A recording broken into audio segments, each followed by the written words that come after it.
So you were saying you love... Well, first of all, introduce yourself. Yeah, on Discord, I'm Super Skylake. I joined the Discord around, I think, February, and by that time I managed to catch up with all the episodes. Well, I skipped some of them, but I catched up.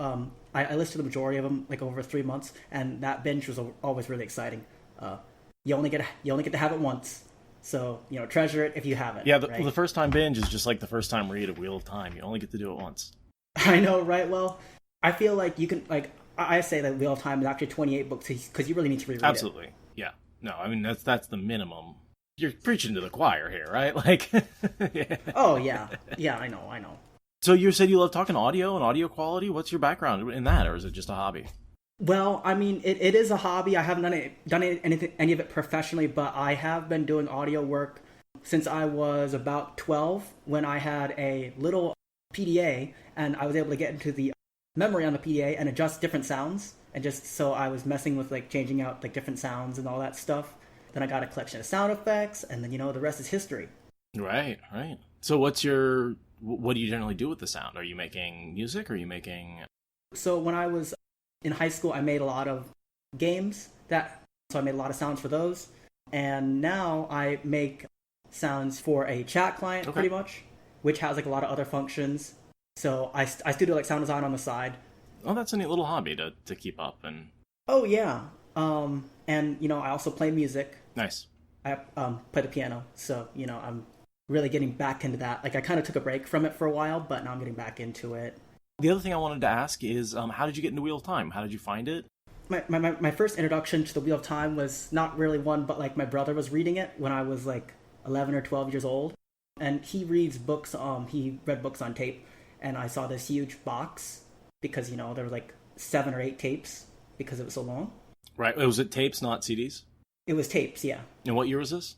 It was Knife of Dreams, so it was after 2005. So it was probably around then. But I actually only started reading it, I think I started on a whim pretty much in late 2017 because I was looking for a series to read. And I knew that it was good, so, I decided to give it a shot.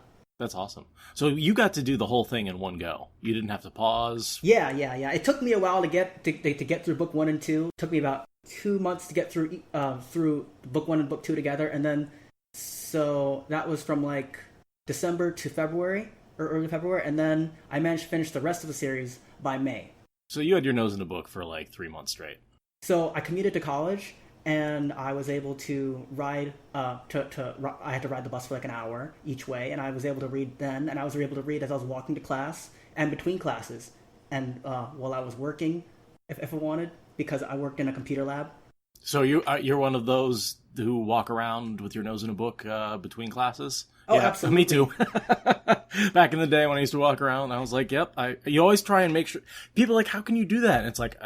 maximize your reading time. Yeah, because I got to read. It's like I got 7 minutes, and 3 of those minutes are going to be walking between classes. Like, come on, I'm going to be reading. Well, yeah, and then, like, I would sit in the class and I would only stop reading when the teacher started talking. So, Right, which oftentimes is like 15 minutes into a class, if you've ever seen. Yeah, 10, 15 minutes. Mm-hmm. So yeah, no, it's wonderful. And it's just, I love hearing those stories about people who are just as obsessed with reading as I am. What are you reading right now?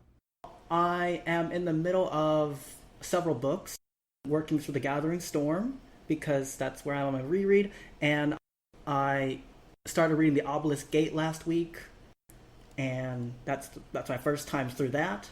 So that's really exciting because I'm a big fan of, like, social issue books. Well, then that's your book. Good. Yeah, I know. I love it.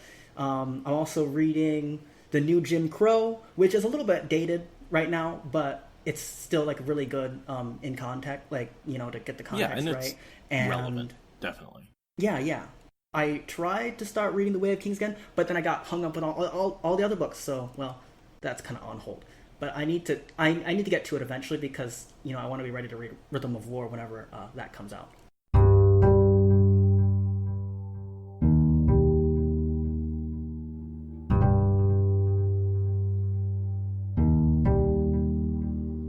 This is the Wheel of Time Spoilers podcast.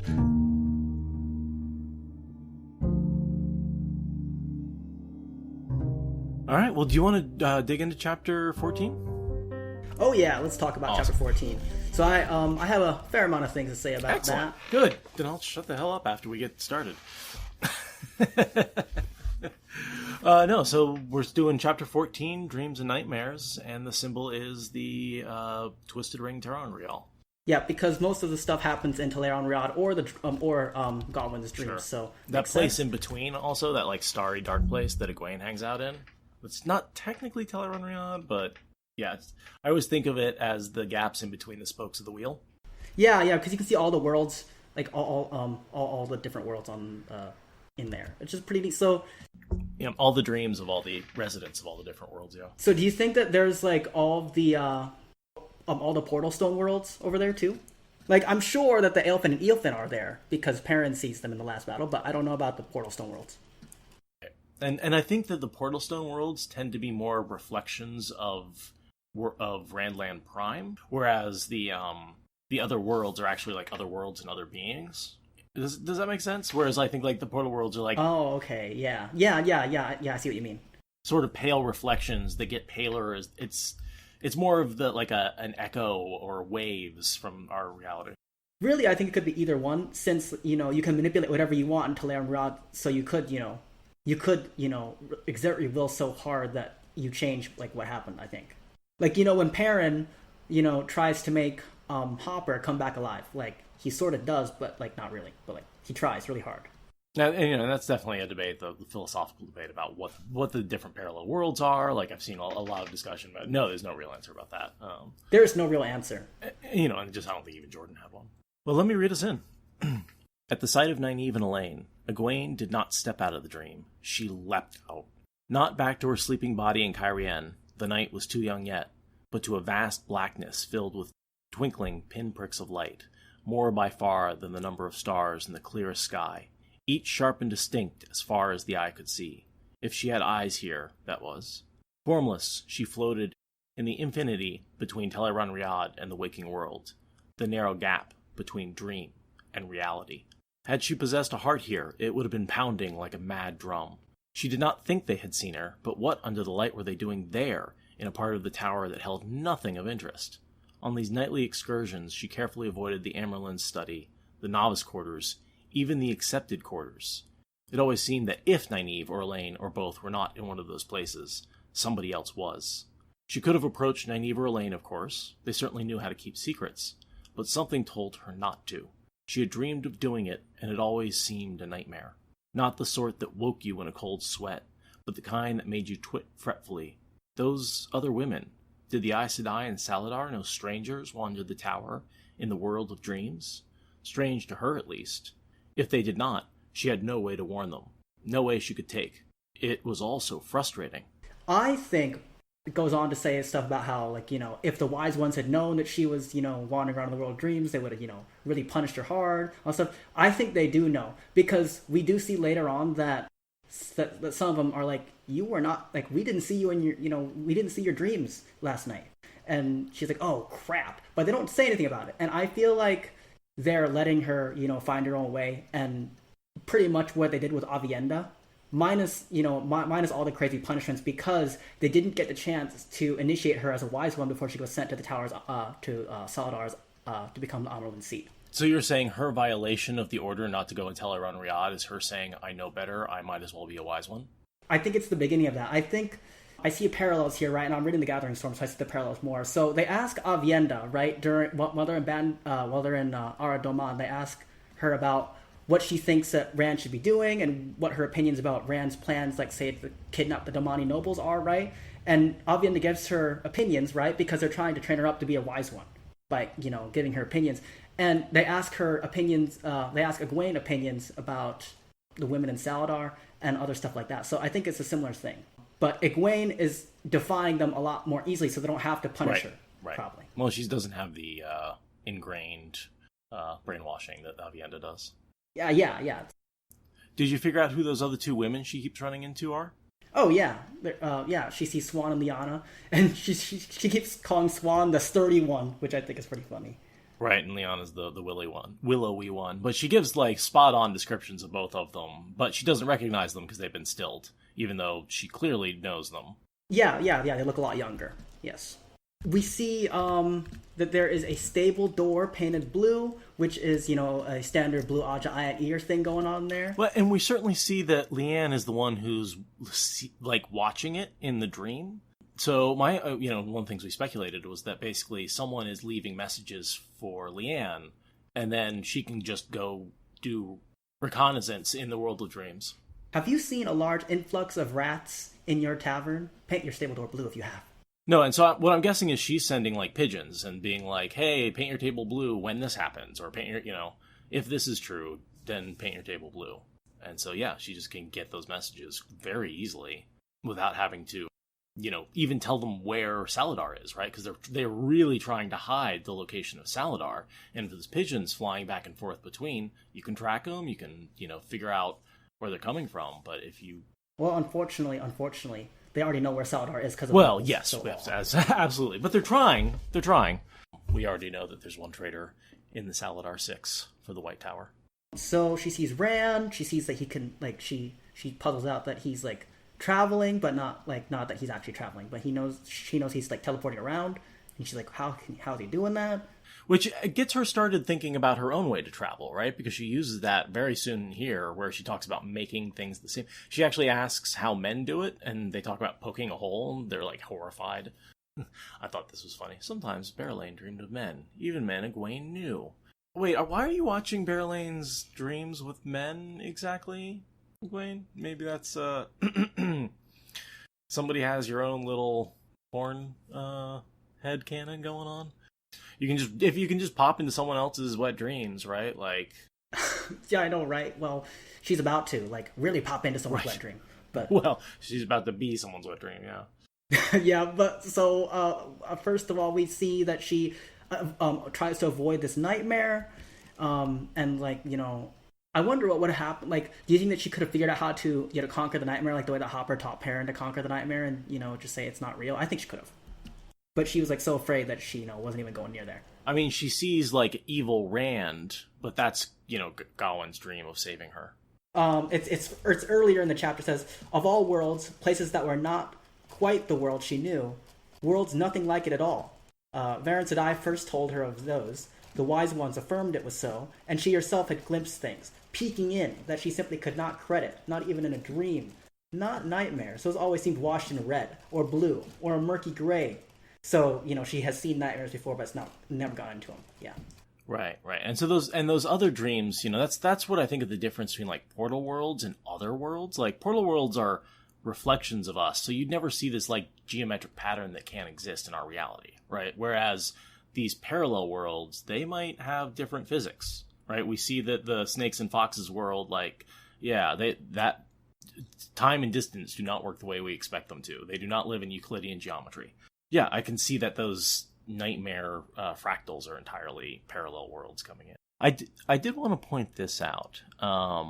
She had taken to looking over her shoulder, to thinking somebody was sneaking up behind her, to seeing things. She thought she'd gotten glimpses of Rand, of Perrin, even Lan, half seen out of the corner of her eye. So yeah, we do know that, Luke, Slayer and Isam, Luke and Isam are in there, so that's probably who Rand and Lan are. So yeah, I did note that.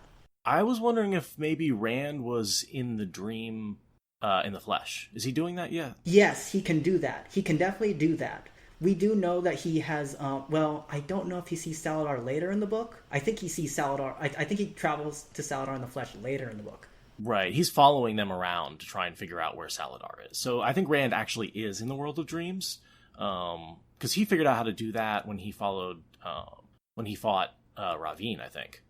So he knows how to do that fine. Yes. So I think that is actually Rand. Perrin obviously is Perrin because he's in the Wolf Dream. And Lan, Lan is Isam. Yeah. And, maybe she sees Luke and mistakes him for Rand, too. That's entirely possible, because we do get that sometimes. So there could be multiple... it could be either one of those, yes. Do you think that Rand is in there? I think you're right. Though it's interesting that she also sees Rand's dreams warded. So do you think that I'm not sure if he could be, behind the ward and in the flesh at the same time? No, definitely not, because he'd have to be asleep. When you're in the flesh, you're awake. Yeah, she's saying in the past she caught glimpses of it, but right now it's not around there. When she has seen it, it's been like seeing a metal ball all locked up and And because he's got really strong wards on there. I mean, that was one of the first things he had Asmodean teach him. And yeah, he must have so many layers on that sucker. Because Lanfear scared him when she came into his dreams. Yeah. Oh, absolutely. And plus, he doesn't want the wise ones, who he knows are like really good dreamwalkers, spying on what he's dreaming about either, so. Yeah, Avi had to let that one slip. I'm not sure if it would have helped, but, Okay, so Gawyn's dream. Yeah, Gawyn's dream, which is attracted to her like a magnet. Yeah, so this has always mystified me. So the last time that Gawyn seen Egwene was in the tower when they were doing warder training. Yeah. He must have just had this like really, really secret attraction to her. Like, I don't remember ever hearing like this always came as a surprise to me that he was so attracted to her right now. He's always attracted to her, but whenever Galad's around, because Galad is also showing interest, Gawyn is subservient to his brother. Just like in Stormlight Archive, where Dalinar is subservient to his brother, it's sort of a similar dynamic there, where once Galad has made his interest known, Gawyn was like, ooh, I better back off. Plus, Galad's a better swordsman than him. And his brother, right? Like, he's someone he respects, and, like, I don't think he's afraid of him, he just respects him. And, yeah, but once Egwene makes her interest in Gawyn known, Gawyn's like, well, okay, if you like me, then I'm definitely going to pursue this. But for now, I think he still just has a crush, yeah. Yeah, he's still just wishing. But we know, we hear this is like a pull, like I said, pulls of a magnet, except they attract instead of repel when you have the same thing. Because, like, if they both love each other, when you have strong emotions, these things, it's not just you pull the dream towards you, but the dream pulls you towards it, right? It's a mutual attraction. Right. That's why I don't think she could get out of it. Oh, yeah, no, she didn't really want to that hard. But it's, I think, a combination of, like, it's this double, she's just locked in. The idea that being trapped in the dream changed her feelings to being pro-Gawyn away from Galad. Yeah, Metal Datura, I did have that theory. I don't think it's correct, but I'm going to bring it up here. I do think that the dream did a lot. I think the dream did a lot of stuff for like, as the catalyst for the relationship. The dream did a whole lot of stuff. And I wish it hadn't. I wish it had like happened naturally. I don't like this. I don't like what happens here. No, I'm not a big fan of the unknown. I mean, he doesn't even know that he's actually kind of sleeping with her. Is he sleeping with her? Are they sleeping together? He doesn't know the full truth of what he's actually dreaming, pretty much. No, he doesn't, which feels a little weird. But she's also completely not in control, which is also weird. So it almost feels like they're like kind of taking advantage of each other without the other one's knowledge in a way that, or consent. That's really weird. It's like it's this really weird start to the relationship, and there is hints that she is attracted to Galad early on. I think the problem with that is the dreams were attracted to each other before she got into the dream, so it would be hard. Like they clearly already have strong feelings for each other before the dream comes together. Yeah. So that's the only issue with the brainwashing dream theory. Lust-driven choices, yeah, for sure. We talk about when you sleep with somebody, the serotonin in your brain and all that kind of stuff. It's the reward thing. Yep. So it's entirely possible that what may have been a crush or an attraction sort of got really solidified for both of them. Mm-hmm. And it's like it's really neat how Robert Jordan sets it up, so that they both arrive in Kyrian at like the same time, so they can do the fling. That's pretty cool. I didn't notice that until this read, but yes. No, they do a good job of putting them in the same place briefly, and he does that a lot. Where like these. I almost think it's so he doesn't have to write the romance, where he has two characters meet, spend a little bit of time together, really get to, know each other, fall in love, whatever you want to call it, pretty quickly, and then go off and, like, be fond of each other for, like, a year at a time. And be like, oh, I'm pining over that girl I met. Yeah. And then they get back together, and they're both like, I was pining over you. Well, I was pining over you. Sweet. And then they just go for it, and it seems that's his standard relationship model. Yeah, I mean, you see the same thing happen with Swan and Gareth Bryn. Like, yep, I was pining for you for about, like, a few days, and now... Hey. Rand and Min, right? They met, and then she's gone. Rand and Min. Mm-hmm. Perrin and Fael. Well, I mean, Rand and Min's a little bit better developed because, I mean, she was pining, but also he did, they had a life and death bond happened at Falma, sure. So, that really helps solidify things. And I do say, like, that initial meeting is often very significant. I'm not knocking it, but I feel like he pulls them apart, so he doesn't really have to write those interactions that much. But yeah, I agree that one of the reasons I like Min so much, I know the White Tower gives her a hard time. The White Tower podcast gives her a really hard time for being a sexy lamp and being useless. But what I like about her as a character is that she and Rand's relationship feels more real than anything else that he has, because the other two feel like infatuations. They don't get enough time with him, for sure. And like he spends a lot of time with Aviendha, but it doesn't feel like relationship time. No, there's definitely unresolved sexual tension, which I guess is an okay substitute, but it's not quite. It's not nearly the same. And yeah, Min is a total badass. I think one of the things that makes me incredibly fond of Min is that she saves the world with her mind through reading. Right? She is smart. She takes over for this top intellectual and is able to decipher the prophecies and figure out what Rand needs to do to save the world. Like, that's so badass. Yeah, and I'm also, she's able to keep up with no magic and no machines, and that's great. And she's there. She supports the person she loves while still having her own life and still doing things on her own. Yeah. Yeah, I read I watched a really good video about rebutting the Min sexy lamp argument, and it was really good. So yeah, good. Yeah, no, because I get the joke, right? I don't believe that she is, because there are scenes where she's just on Rand's knee and someone comes in and she's just like snuggling with Rand, and that's all she's going to be doing in that scene, But she's also observing everyone who comes in. She has no Metal Tour is pointing out she has no ego. She's frankly, hey, maybe the emotional state of the savior of the world might be kind of important, and having someone there to support him unconditionally, like... Oh, absolutely. And also, let's point out, she's the more mature of all of these characters. She's older by a few years, and scientifically, I've heard that your brain keeps changing until 25, and I've backed that up with a lot of experience, where below 25, people I've met have had a major life and personality changes, but after 25, people tend to just be who they are for the rest of their life. No, I mean not without not without intentional work on self-development. Right. Yeah. No, I mean, obviously with therapy and work and all that kind of stuff, we can change, but unless you make an effort, momentum's going to keep you pretty much the same. Your brain's not changing anymore. You don't have that plasticity. Yeah, inertia. And so I feel like Min is in that slightly more stable, slightly older spot where she's figured out where her footing is in life, and she doesn't really need to prove herself quite as much as the other teenagers. Yeah, someone on Discord made a really good point that Min also spent a lot of time with Rand in the mountains of Mist after Falma 2. So she really got a lot of time with him. So she really got to understand how he works, and he got to understand how she works. And so she really does serve as a really a very necessary stabilizing force, especially during the later books when he's going crazy.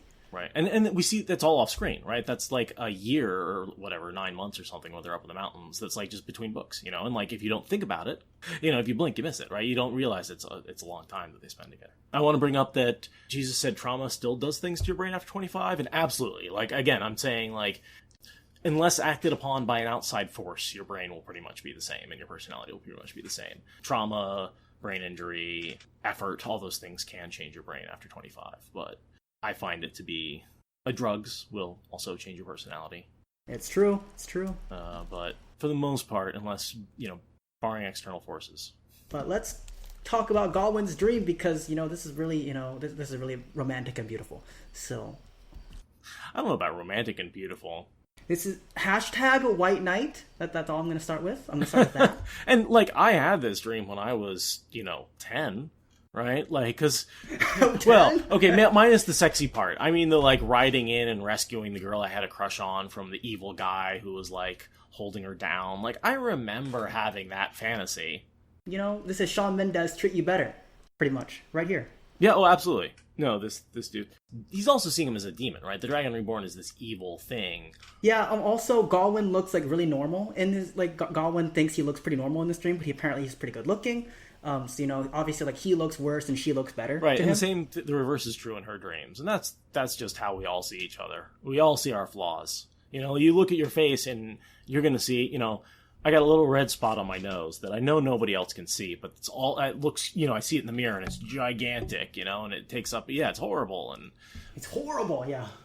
I was just thinking about how, he sees Rand, right? And Rand's like, saying, you can't have her. He does the sword forms. And so I'm just thinking about him just like, I am going to do Alpha Blossoms to win. And then he's just going to be like, holy shit, this guy's actually good. And then I'm going to just stab him in the chest and he's going to be gone.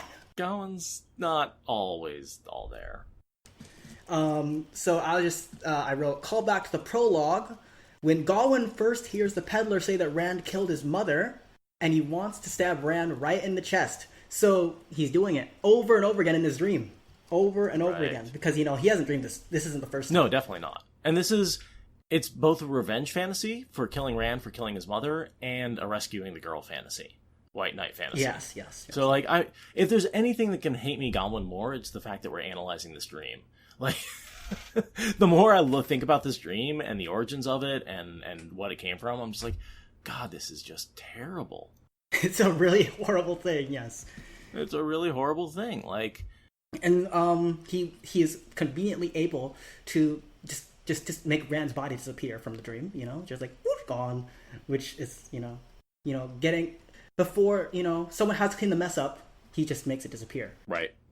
It's like in Assassin's Creed, you just make the bodies disappear. Because, it's not my job to clean the mess up, so I'm just going to make it disappear. Again, a metal tourist on point today. Gawyn, she brings up the point that Gawyn and Rand have met, and they liked each other. Gawyn was like, hey, this is a pretty cool dude. Every time he's met him, they have gotten along great. It's only based on rumors of other people. Frankly, if I didn't know better, I'd say Gawyn was Fane touched. That is the tragedy of Gawyn. That he spends all this time, wanting to kill this guy that he, could have gotten along with really well, had he tried. Had he just given it one chance. Right? I think that is the big tragedy behind Gawyn. Yeah, and this is the brother of his brother as well. They're family in a lot of ways. Not to mention, he wants to marry his sister, and yeah, the whole thing is just, I don't even know how to start with Gawyn, right? My only redeeming theory was that, I think I said he might be under some compulsion to obey the Amyrlin during the Rebel Tower, that I was trying to come up with maybe Leandrin compelled it. I don't see any. I don't either, but that's my only, I'm just don't see any push. I don't see any push. Come on, I don't see any push. Maybe that's why he hates Rand and why he, There's definitely some, soul searching that goes on, but he knows if he admits he's wrong, then he's going to have to, rebuild everything, and it's just easier to continue on the path that he's chosen. And that's another sad part. Yeah, I don't want to take agency away from Gawyn. He sucks all on his own. I see Val and Luca 2.0 when he goes, puts her on the blanket. The first quote, the first try with the blanket is Val and Luca 2.0. And then the second try is just I'm being stupid. And the third try is just And she's just slowly getting more and more immersed this whole time. I know. And I also love the idea that, he just replays the parts of his dream that he doesn't like until they work for him. It's like... Oh, I thought he... yeah, I guess he... Yeah, I thought he just wanted to, do it again and just... kind of if you're in a choose-your-own adventure game and you just flip back and you just pick different options to see what happens. He's just redoing that whole scene. Just oh no, I didn't like the way that came out. Let's pretend I didn't say that and start over again. And that's what those flicks are. It's just jumping back to the beginning of that scene. So I basically have nothing more to say about that. It's just finished. Yeah, just that she gets involved in the dream, and one would assume that there's quite a bit of physical activity that goes on at that point, because based on especially the references we get later about things they know about each other. So I think I'm going to answer my own question, but my question was, if you have sex with someone in a dream and then in real life, the dream is obviously not going to be the same, right? People have sex in certain ways, and so and I was going to say, would he recognize like the way people kiss, you recognize the way somebody kisses. And so, would he recognize that kiss and whatever else they were doing is the same as in real life? What do you think? So my answer is she's not in control of her body. He is. And so however she kisses is however he imagines her kissing. So I just realized... Yeah, I think that he just imagines something, and that's what she does. What it is. So she is in no control whatsoever. She just becomes... Because, when she sees herself as he's carrying her, she says, "Oh wow, she's actually more beautiful than I am," right? Because that's how he imagines her. So I would imagine the kissing and whatever they do was the same thing, same kind of thing. Okay, so let's talk about the real meat of the chapter. Like the Egwene dream thing is kind of nice, but here's the real meat of the chapter for me. This is where it gets good. Oh sure, bubble of evil. Yeah, so get a bubble of evil, right? So Nynaeve has to stay awake because Theoden says you need to stay awake because maybe you just need to be really tired and then you can channel. I think she's just grasping at straws at this point because she's tried like all sorts of stuff. Right. I mean, we're back in the little tower. She's just we switch back to Salidar, and yeah, so I think she's just trying to get Nynaeve to let go of control, and so she's like, well, how do people let go of control? Well, sleepy people lose control. Really drunk tired. People lose control. Yeah. Bored people lose control. So she's trying to do all of those things to her to just get her to relax for a second. Drowning people lose control. Yes. Or give up. That's... If only. Yeah, I know. When the stool hits her and hits the floor, it stops moving. And I think that's really important because, we see, when things hit the ground, often they stop moving with these bubbles of evil. It's the earth pretty much stops, can help to fight off bubbles of evil, right? It seems to. I mean, we get two examples of that. For this one, it more seems to be just stopping the object. So, even if you grab it and hold it, as soon as it stops, then they can drop it and it falls. Unlike, there's another attack where all the weapons come to life, and there they have to throw dirt. Yeah, and they throw earth on So that's the dirt. There, the earth itself is what's grounding it out. Where in this one, it's more like, just as soon as they're able to stop the momentum, that's all it's got. Yeah, but we see objects actually switch direction in this scene too. So we see the bedsheet twist the other way, totally. Or whatever it is. So I mean, the rules are really weird here. I was trying to find some sort of rule that could that they could have used to try and make this better, but maybe there isn't one. Well, I mean, it's bubble of evil. It's chaos outside of order. That's the whole point of the Dark One. There are no rules when he's around. That's true, but if the Earth can stop those weapons from attacking people, then there was something that worked in that case only, I guess. In that case, yeah. I mean, because there's other bubbles of evil where, a guy erupts into lava and, dousing him with earth does nothing. That's not going to stop it. It's not grounding it out at all. There's the bugs coming out of the tent, out of the base of the tent, and they're coming out of the dirt, basically. Well, some of those things require fire. I think, every bubble of evil requires its own unique way of dealing with it. Yes. Because no two are the same. Oh, that's not true. There actually are. They do repeat because there's the one where insects crawl out of somebody's body happens a lot. So we do know they repeat, but yeah. But I mean, once the insects are out of the guy's body, it's over. Oh yeah. He's an empty skin at that point. All of his meat has turned to bugs. Oh. All this, yeah. So next thing I have down is a bubble of evil. Nynaeve was startled at how cool she sounded. There was no point leaping about and flailing or flapping her arms, but inside, she was doing just that. We have to wake anybody who's still asleep. So obviously, she's showing the beginnings of some Aes Sedai composure, which is really good. And Nynaeve's always been good in a crisis. I mean, that's her whole wisdom thing. She's always been taking control of crisis. That's never been her problem, definitely. So the Aes Sedai thing, really like the development here. She's showing that she can be one, I guess, right now. And just sort of take control, and they're sort of aware of what's going on, even though they're being overridden by the real Aes Sedai, in quotes, who are wrong. I looked up a couple of these characters. I didn't really have anything to say. Oh, me too. Nothing happens to them. There are a couple that pop up again in the future once. Yeah, but they're just mentioned. They're not actually doing anything. They're not really significant characters. They're just rounding out the roster of the named 2,700 named Aes Sedai. Yep. So this whole scene, right, from the time when they're waking, when everything just suddenly starts snapping around and people start screaming, all the way to the time to get out is epic horror movie content right here. Yeah, talk about adding some horror elements. Not necessarily adding horror elements, but emphasizing the horror elements in the Wheel of Time. It's got that potential. Yeah, I mean, if anything, Robert Jordan underemphasizes these horror elements because he's focusing on what the characters, on what these two people are doing, right? And the background is just the background. If you were looking at it on the screen, all you could see is random stuff jumping around and hitting people in the back. And you imagine that starts with someone just quiet day in a library, and then something wraps around their neck and yanks them. I mean, even Nynaeve just trying to stay awake, boom, and then everyone just starts screaming. What a movie. And then, yeah, you can do the jump scares and all that kind of stuff with things just, like, popping out at you. And, yeah, no, I mean, it's absolutely, especially the bubbles of evil, because they're so unpredictable, and unpredictability is the heart of horror, right? Like, if you don't know what's coming, that's why you have a jump scare. You don't know exactly when it's coming. Exactly. Yeah. She says without the power, she was just useless, which is not true, because obviously she can do, like, all sorts of stuff. Like, she's doing all sorts of stuff right now, like, you know, making sure that people get up. But she's deliberately making herself angry, because in the next paragraph, she is seizing the power. And that she's angry that she's not effective, and by being angry that she's not effective, she becomes effective. And she's winding herself up deliberately, because she sees the emergency. And so it's like, oh, I'm just a shithead. Which is part of, I think, of Nynaeve's, like, actual problems, is that she literally has to be constantly talking down to herself and getting herself angry her entire life. Her like every day, all day, just to channel. And it's like when you're constantly talking to yourself in your head like that and saying negative, angry things, that is so weird. But yeah, it's true. Like that's a weird thing to think about. But yeah. Lifting Amara's free arm over her shoulder, she helped guide the moaning woman towards the street. They almost made it.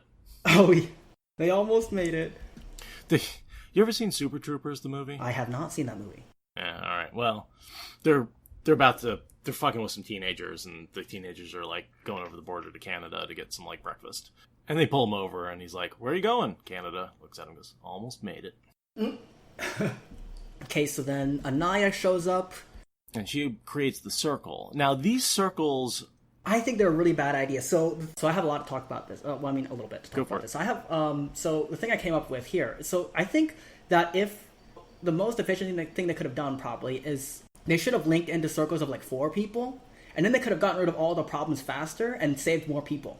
Because only one woman in each circle can channel at a time, and they have to just walk around and snuff out all this stuff. And while they're snuffing out something else, someone else is dying somewhere else. So if they could have just gotten through all these quicker, more people would have lived, right? Right, but again, Anya is doing this plan based on the assumption that they're being attacked by Forsaken. And so she wants enough people in her circle to take on a Forsaken if she runs into one. She thinks there's one source of power. Oh, yeah, I agree. So what I think about that is that it kind of reminds me of, like, duck and cover drills during like, you know, during the Cold War. It's not really going to be of much use, especially since if the Forsaken were going to attack Salidar, they would be in a link anyway. Like, it wouldn't just be one Forsaken at a time, right? I think it would be like a group of them. So I think they would have just all been, like, destroyed. Not, like, they don't have any recourse against the Forsaken right now. Well, you know, but then, you know, you get a circle of 13 channelers, no matter how weak. Like, they're not nothing. You can shield one person with a circle of 13. Like, you can guaranteed shield one person with a circle of 13. But if the Forsaken came together, then I don't think they could have done much anything. Oh, no, definitely not. But I think she's thinking it's an attack by Samael. And they're like, we can handle one. Yeah, she does think it's an attack by Samael. And so she's actually becomes very disappointed because they were keeping this plan a secret from the Black Aja. Oh, yeah, and then Nynaeve calls her out on it in a few chapters, and that's pretty funny. And so it's like, why didn't we have more circles? And it's like, well, we didn't tell anyone the plan. It's like, well, what good is the plan if you don't tell anybody? It's the inherent problem with having the Black Aja is like... But there were a lot of circles. There was like a dozen or 24 circles. So whoever they did tell the plan to, there probably was at least one Black Aja person in there. And Sheriam, of course, Black Aja, so, you know. Oh, of course, yeah. It's too late anyway. It was pretty much pointless from the start to keep it a secret. And I imagine some of those circles are just people with common sense being like, let's get a circle together. But it is like, the problem with circles is if only one person can channel, they have to see what's going on. You know, that was the problem why, who's the Ashaman who spotted Arangar during the cleansing? Eben, thank you. Eben. So Eben died not because he was in a circle and he saw a threat and he couldn't do anything, you know, and so that's the problem with when you have like a big battle where threats are coming from lots of different directions. Giving all your power to one person is hugely risky. Also, we see what happens when, you know, the leader of the circle gets killed. I think during the last battle, it was in it was one of Avienda's circles. I think when the leader got killed. And I don't quite know what happened there, but it was like it was pretty chaotic, and then they had to regroup, and it was not good. Right, backlash. Probably like a bit of a backlash, like getting a weave cut or something like that. Yeah. So you're really putting yourself pretty vulnerable out there if you're going to be the leader of a circle. Right. Like Well, that. and if you're in a circle, right, we see isn't Elaine goes into the Black Aja nest with a circle behind her, and they get caught. She's nowhere near them, and they start getting slaughtered one by one, and they have no way to protect themselves until Elaine gives up the link. That happens to Avienda, I think, during the last battle. Don't argue, child. Just open yourself. We have expected an attack, if not exactly like this, and planned for it. So Nynaeve managed to surrender eventually into this link. So that brings up an interesting question for me. So what if Theoden had managed to get her into a link and then and then slowly broke the link? Do you think that might have helped to break her block? No, I don't think so. I thought about that for a second. I was like, oh, well, but she's kind of channeling without having a temper, because once you're in the circle, you can't get out of it. And so she's like, what if she calmed down while she was in the circle and still channeling? But it's one of those things where she's more of an Angreal. She's more of a vessel. She's not channeling herself. Well, And so I don't think that would count as the one time you channel, that breaks your block. Yeah, well. Although, yeah. And once the circle is broken, she lost power right away. And I think that would happen no matter what. Yeah, that's true. Whereas someone who, if she was still angry, she would probably keep the power. She may still be able to embrace it. Yes. Because I think the other Aes Sedai, when a link is given up, they continue holding the power. Right. But fact check me on that. Yeah, I think they do. We see a lot of circles, like during the Bowl of the Winds thing, all that. They pretty sure they hold it after that, after they're done. So now we have Nicola's foretelling, which is very foretelling. It doesn't really tell us much that we don't know, but here's a question. Right before we get to that. Nynaeve wonders what would happen if Elaine tried to enter the circle with the bracelet on. Oh, they're probably see Moghedien. I assumed it wasn't possible because, as far as we know, no Soul-Dom combination, Dominate combination can form a bigger link. Like, we know the collar and bracelets prevent them from linking with anybody else. So I just think they'd reach out to her and they'd be like, "What? You're already in a link? How did that happen?" Yeah.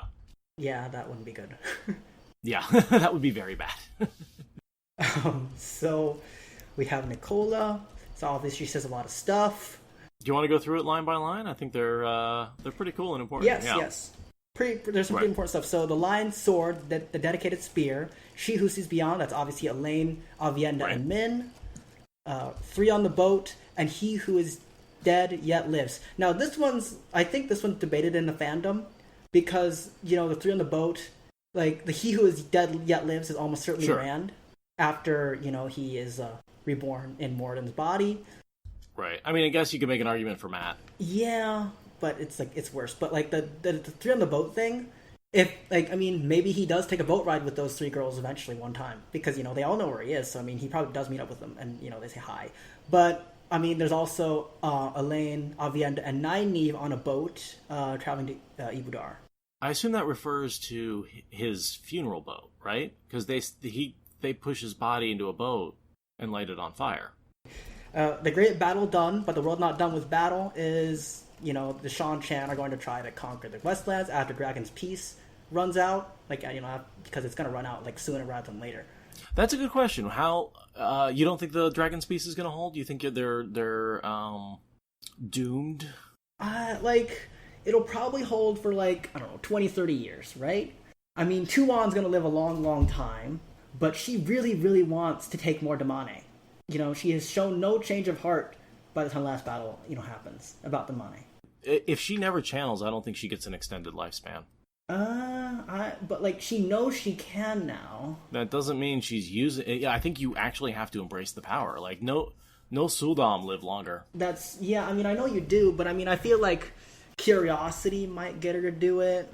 And also her legitimacy as the Empress of Shan-Chan kind of comes into question if she, if she's a Damane. So the only solution to the Damane problem is to show that Damane, are, not so dangerous, right? I the news is out because, when Egwene was talking to her, there was a whole bunch of Shan-Chan over there listening when Egwene talks with Tuon during the last battle. And she says, you can channel. Do you want to try? You want to call my bluff and put this Adom on and see if I can control you through it? And she's no, whatever it is. But But her response is there are those who have the potential to channel, and like me, and there are those who choose to channel, and those are the criminals.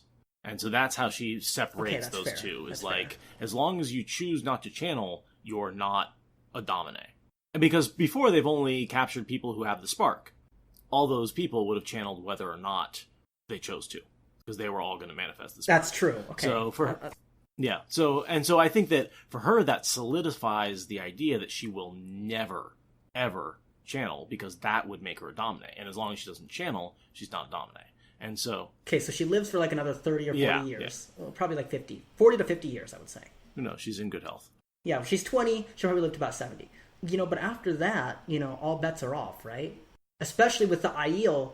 The Aiel are still not pretty salty about Wise Ones being, taken to Mane. Right. So, I mean, like, just because Avienda, is able to avert some stuff in their little, that she sees in the Tel'aran'rhiod doesn't mean that the Aiel won't go to some sort of war. There'll probably be skirmishes anyway. It doesn't have to be a complete destruction of the Aiel, right? Yeah, and I think that's certainly a possibility. I always thought that what you end up having Wise Ones who go to the columns and will steer the Aiel through those sort of dangers, right? They will be able to avoid war because they have this warning from the column that tells them. They'll be able to avoid complete destruction, but like the Wise Ones, they like it's not a either or. It's not a war or no war thing. It's destruction or no destruction, and you can do a lot of damage to the Shan-Chan.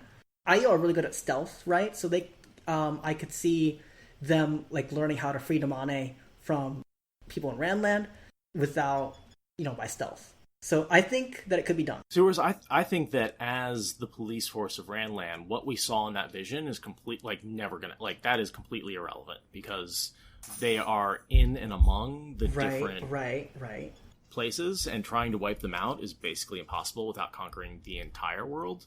And that's, the world's going to unite behind that, as opposed to before when they were just like taking down individual clans and stuff like that. Yeah. Yeah, I mean, the basic assumptions, you can have different basic assumptions and then everything changes, Like, I mean, you could easily see, the Dragon's Peace dissolving pretty quickly because, of land disputes between, different rulers or whatever it is. Like, it was a very tenuous peace at the beginning anyway. So there's that too. So I think the world not done with war, I mean, that's both always a true statement and probably foretells some of the battles you were talking about. Some of the skirmishes. I mean, like, the world not done with war is one of those statements that's like, eventually, in the turning of the wheel, people are going to go back to war. The land divided by the return, so we know that's... The north and the east versus south and the west, that's what I think, okay. And the Guardians balance the servants, the Guardians being... The Black and the White Tower, yes. The Ashaman and the White Tower. And the White Tower. For a second, I thought that was the Shan-Chan and the Aiel. No, because the Ashaman actually means guardians, and Aes Sedai means servant wall. Right. No, you're totally right. I just had the moment where I was like... Because Aiel means, dedicated. Dedicated. Do we know what Shan-Chan means? No. That's weird that we never find out what that means. We find out what all these other words mean, but not that. The future cheaters on the edge of a blade. I wrote, yes, can you not blow up the world, please? Yeah. Okay. I think that's Rand on Dragonmount. Yes. Although, it could also be talking about just the future post the last battle, where you have these two forces going at each other, the Aiel and the... I guess the Aiel and the Shan-Chan aren't really in this prophecy, now that I think about it. Yeah, no, I don't see any Shan-Chan or Aiel here. So maybe it's the balance between the Ashaman and the White Tower that really hangs in the balance. Maybe. A lot of speculation on this one, because it could mean a lot. It's very vague, and it could mean an awful lot. The only reason I put that after the last battle is just the order in which things happen in this. It seems to all be post-last battle prophecy. Yeah. Okay. Yeah. And so I have that means it's probably not Veins of Gold, because that happened before the last battle. You don't think so? I don't know. That's debatable. I think it is Veins of Gold, but that's just entirely possible. My only evidence for that is that again, everything else takes place after the last battle. It would be weird to have that one sentence at the end of the prophecy be the only thing that took place before the last battle. Yeah, but prophecies are dumb. And like on purpose. So literally, they can just mean anything you want. You're kind of right about that. They only make sense in hindsight. So the next thing is that I wrote that there's a lot of gallows humor here because there's people just screaming around. Right, well, there's people dying. As Nicola's saying all this stuff. I hope the show emphasizes, that everyone's just trying to fight off random stuff as this is happening. And this is Nicola's first foretelling. This is the first time we see her, and no one really notices, as far as I can tell. Anaya says, "What was that, child?" And then, she doesn't know because she was saying it really quiet, and then everyone's screaming. So Nynaeve was probably really close, so she heard it, but she probably forgot about it pretty quick because I don't think she ever talks about it. No, and it again. sounds like nonsense. If you don't know it as a prophecy, the lion's sword, the dedicated spear, she sees beyond. What nonsense is that? And then she thinks that Nicola's saying, "I'm going to be sick," so she says, "Stop puking." Oh, and here's the line where dealing with the things proved no more problem than finding them. The flows of power Anya wheeled through the link, and those from other circles would have had no trouble stopping a herd of charging bulls, right? They're way overpowered. Much less a kettle that took it in its mind to fly. That's why I said they should make it a circle of 4 people instead of 13 people. And once a thing was stopped, whether by the power or by hand, it seldom stirred again. So it doesn't seem to be not once you drop it on the ground, or not once it's just as soon as you're able to stop it moving and put it down, it's okay, stay. Good kettle. Sit, boo-boo, sit. Yeah. And this whole thing goes by in an hour. Yep, it goes by in an hour. She said it wasn't one of the Forsaken, and she forgets the honorific because she's so tired, or she doesn't care. Because she's talking to Anaya, she said it wasn't one of the Forsaken, Anaya Sedai or something, and she doesn't. And that's why Anaya and all the Accepted stare at her, because she's like, you should have, I think that's part of it, and also because, she's defying what Anaya said. She's counteracting with Anaya. She's like, no, you're wrong, miss, you're wrong, Aes Sedai. And everyone's like, what?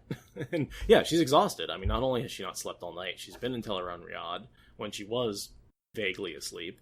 And then since then, she's been used as a huge conduit for power. She's exhausted. Okay, and now, look, 3 paragraphs down, it says, Anaya Sedai, Nynaeve said carefully, Elaine and I found something tonight. If we could speak to you about, but it's pretty much like when, if you were a kid, right, and you did something bad, right, and then you say, Mom, can I please have a cookie? They're like, no, are you crazy? Well, it's also, timing. Come on. We just got in a car accident. Don't ask for a cookie, right? We just got, the car is totaled. Please, now is not the time. Yeah, it's true.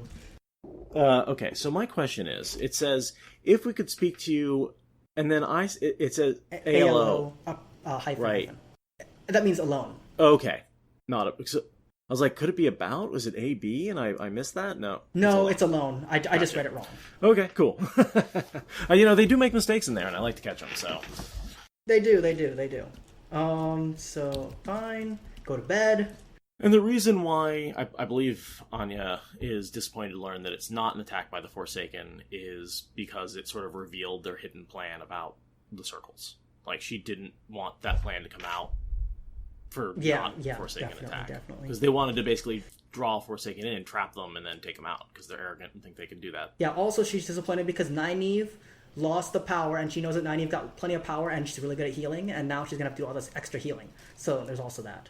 I didn't think about that Nynaeve would have been just perfect to go around and help all the broken bones and stuff like that, because a lot of people were badly injured. Yeah. I will go to bed, she said. Ugh. But she really wants the channel too, so she's not happy that she wants to go to bed.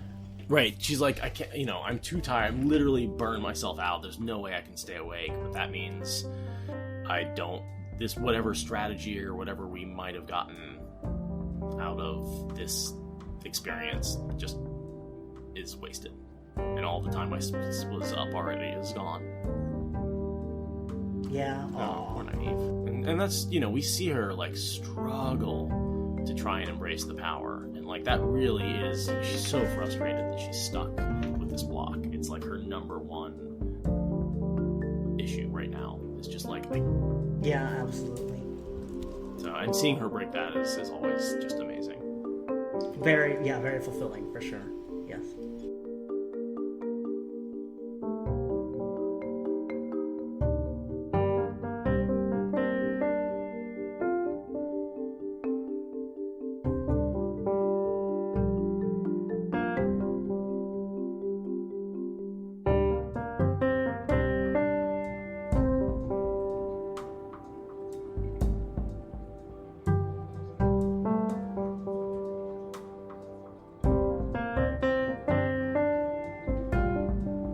I have this really nice drink. Are you drinking? I am actually not drinking tonight. Now, isn't that strange? I've been saying I've been drinking so much less in quarantine. I don't drink often anyway. Like, I would say, like, I don't know, 4 times a month at the most, 5-ish. It was a little bit like working at a restaurant. Like, I'd get off and there'd just be a beer sitting there waiting for me, And like, once you have one beer, it's really easy to have more. Mm-hmm. I don't like beer, generally. But well, then you're dead to me. I like Sorry. wine. Oh, well. You don't. No one has to like beer. Beer is an acquired taste, definitely. Absolutely. And I think also I probably didn't have a really good beer either to start, and I don't think that helps. Gotta have a high quality beer. It's really interesting. Like alcohol, like the quality of alcohol really makes a huge difference. Yeah. That's always been interesting to me. As someone who's made beer and whiskey, I will say yes, it makes a huge difference. Yeah, I mean, I feel like I could never have that quality of whiskey again because it was so much effort and so much work and such high quality ingredients. Like, to do that, I think I figured out, like, if I wanted to sell that bottle, I would, like, the amount of labor and ingredients and time I put into it, I would have to, like, sell it for, like, $1,000 to make any profit. Wow. Because it's, like, it's just, and, it was a single batch, single bottle. Like, I just, if you're making bigger batches, but you make bigger batches, then, you need a liquor license. Yeah, of course. But it was fun. It was a lot of fun to make whiskey, and it was super tasty and super smooth. I was drinking some. It was an interesting choice because when I ordered Drizzly the first time, there wasn't like anything that I was familiar with. There was only like one store, and I wasn't familiar with it, and it didn't have that many options. So I picked the one that sounded best, the option that sounded best, and it was 4 options. One of them was a pink lemonade vodka, so I'm drinking that up. Delicious. It's definitely it's definitely like a girly quote drink, but I don't care. I drink whatever I want. Yeah, no, I have no problem with girly drinks. It depends on how sweet they are. I don't like drinks that are just way too sweet. This is definitely sweet. I don't think you'd like it. That's I like a dry wine. Like, I like a Syrah or a Malbec, which is like much drier than something like a Riesling or something. Yeah, I like Moscato. Yeah, nope. Well, I guess we won't be sharing any drinks. That's good. I like it dry, and I like my coffee black. Oh yeah, I don't drink coffee. I like the bitterness. I like my beer sour. I don't like bitterness.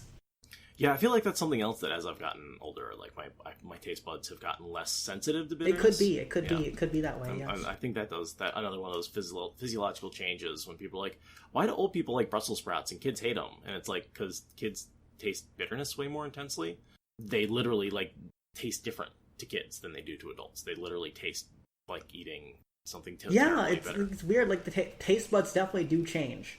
As you get older, yeah. Yeah, someone told me once, like, hey, try new foods every like 7 years or so. Like, if I know, I need to, I need to do that because there are some things that I started liking more now that I didn't like when I was younger. That's interesting. Yeah, I mean, I love sushi, but there was a time when I couldn't stand it. Like, just the texture of it was. Yeah, I love sushi, and I just had never really had it. And the one time I had it, was don't like sashimi because like sashimi is really flappy, but I like sushi. I like sashimi. Yeah, I definitely.